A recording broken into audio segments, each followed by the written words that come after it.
Hi everyone, Angela da Silva here. I'm a holistic therapist and a Reiki Master, but I'm also a single mom, and I have created this channel for you single parents, for us to have this space to empower each other and to help each other, and most importantly to understand that there are things, people in situations that we cannot change, we cannot control, but we can still accept and learn to perceive them in a different way so we can find our inner peace. Welcome to our channel.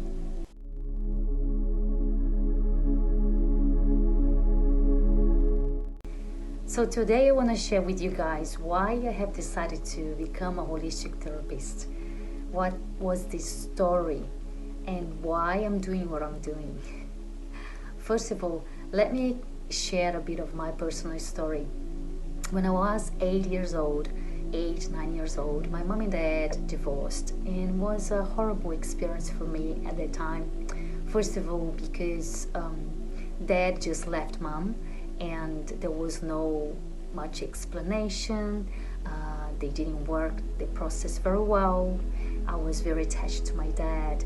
So as you can imagine, I became a teenager, which was pretty much being there strong for my mom, holding space for her emotionally, and missing my dad at the same time. And that brought me a lot of understanding about others, but not so much understanding about myself. So clearly I had this ability to listen to others and understand others, trying to help others around me, the adults in my life, but there was no one there to be my model and to teach me how to process and feel my own emotions and dive into my own pain. So basically, in my adult life, I started to recognize that I had so much that I didn't process well, and all became clear of how much I needed help when I had my first baby, when I had Nicholas, my little boy. So my pregnancy was okay. I didn't have any trouble, but the labor was quite dramatic. Let's put it away. It was very traumatic. And when I had Nicholas, after 2-3 months, I could see that my mental health started to decline, and I became very agitated, overthinking, and not only that, isolating myself, quite depressed. And that was when I started my journey, as we now call the dark night of the soul. I was awakening in a different and hard way, which is always the case. But that's when I realized that I needed help, and I actually had to hit the bottom to be aware that something was not okay. And from there, I started to explore my spiritual journey, and that's when I started to study Reiki, and my life started to change completely. And from there, I had so many others that night of the souls, and here I am. I realized that there are so many things that we perceive as weakness within us, but in reality they are the source of our strength.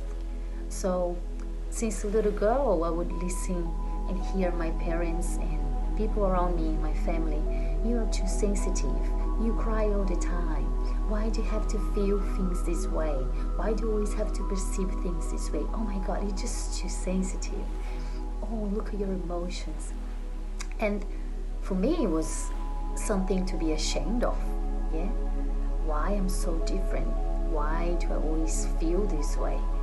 And now I understand that it's just my nature. Some people out there, we feel people, we feel energy, we feel emotions, we feel the world instead of thinking through the world. So it's just a different way of being. And I'm not saying that I'm special here, no, I'm just saying that we are all different. We all have our own unique things and gifts and feeling and being sensitive and feeling the emotions and feeling others, it's a gift. It's a gift in terms of what I'm doing, because when I help others, I can really connect not only with your story, with your thoughts, but I can connect to your feeling, your energy, and your emotions. And that is something that in my entire life I always felt that I had problems, that something about me that was not okay. And we all have these stories. We all have these stories about us that we create, that we are not good enough, or to the extent that we really rely on people's opinions, what they have to say about us, how they perceive us, and therefore we rely on their feedback. We become this mirror where whatever people say and comment about us, we just readjust. We become really people pleasers, yeah, and that's when we start to disconnect from our authentic self, and we start to adjust to the world demands. We don't do that consciously, yeah. It's actually a coping mechanism to be accepted and to be loved. But the reality is, somehow down the track in your life, the universe, life will show you the right way. It's going to give you challenges. It's going to bring you situations where life itself wants to show you that your gifts and your abilities are here to be experienced, to be shared, and to live fully, instead of judging and trying to please others and judging ourselves. That's the point. So I became a holistic therapist because for many years, since a little girl, I used to go to psychologists, and with all my respect, they all helped me. But was something about that was missing. Yeah, something about that was not quite right for me. And let me tell you, I went to all different types of psychologists, counselors, and so on back in Brazil.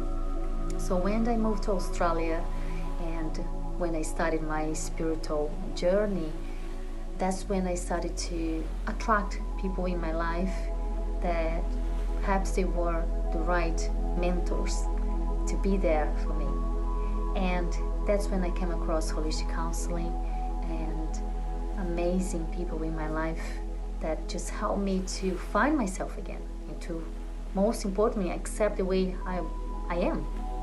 And from there, I started to feel and understand that, wait a minute, if this helped me so much, I want to help people with exactly the same thing. And that was the same thing with Reiki, yeah? When I was going through that dark time after my pregnancy, I was having a very hard time falling asleep.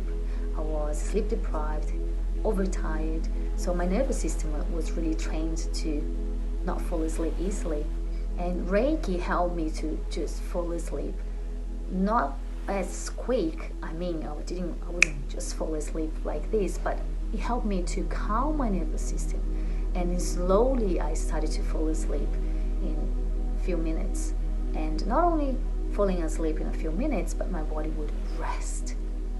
So it was a journey, of course, but I respected that journey so much, to the point that I studied level 1, 2, 3, and then I became a master, because I thought, wow, this is helping me a lot. I want to help people. I want to help people with Reiki. And the same thing with holistic counseling. So everything that I have experienced in life and helped me at that point, I'm using now to help others. But going back to the point where I'm sharing here with you, for us to learn to accept who we are and the way we are. I believe that our stories, our parents, our family, the traumas that we go through, they're here for a reason. Yeah, on a soul level, we have chosen every experience, because these situations or these experiences, they help us to remember who we really are. Yeah, there are so many stories old beliefs that we carry, they are imprinted in our subconscious mind, and we keep repeat them in our minds to ourselves, and we become slave to our thoughts. We become slave to our mind, to our overthinking mind. So I feel like the most powerful message or the powerful lesson that I have learned in this journey with the holistic therapy and Reiki and so on is that when we learn to come to journey from our mind into our hearts and really feel our truth, our nature, who we really are, and accept who we are with our shadows and with our light, with everything. When we start to understand ourselves deeper, that's the only way we can start understanding others deeper. And that is such a big game change, because you have more compassion. Not only compassion for yourself, but compassion for others. And instead of judging, we have this ability to give ourselves permission and space to, you can process judgment. I'm not saying that I'm not going to feel judgment. We will, because we are human beings. And guess what? We're going to judge, we're going to fear, and you're going to get jealous and so on. But instead of getting trapped, feel stuck in that energy, we'll have the ability to shift to a better space. And as a single parent, I find this is such an important skill. You being able to shift it to a better space, because our children, they trigger us so much. It's not that our children trigger us, we are triggering ourselves, but they are there, close, and there is this emotional bond that they remind us of ourselves as a child so much. And that's why we get so triggered with them, and we lose our senses. And anyway, for you single parents out there, I invite you to have this relationship with your children. Let them show you the parts of you that you don't love about yourself. And instead of judging that, receive that as a gift, and learn to be with those parts of yourself that you don't like, and learn to give love to those parts by accepting, by understanding, instead of judging. So this is my message here today for you. I hope you have enjoyed our video today. If you have any questions, I would love to hear from you. Please just comment below. And if you want to have a chat with us at any time to understand what I do, perhaps to have a session, please click the link below. I would love to connect with you, single parents. Stay strong, and thank you for being here.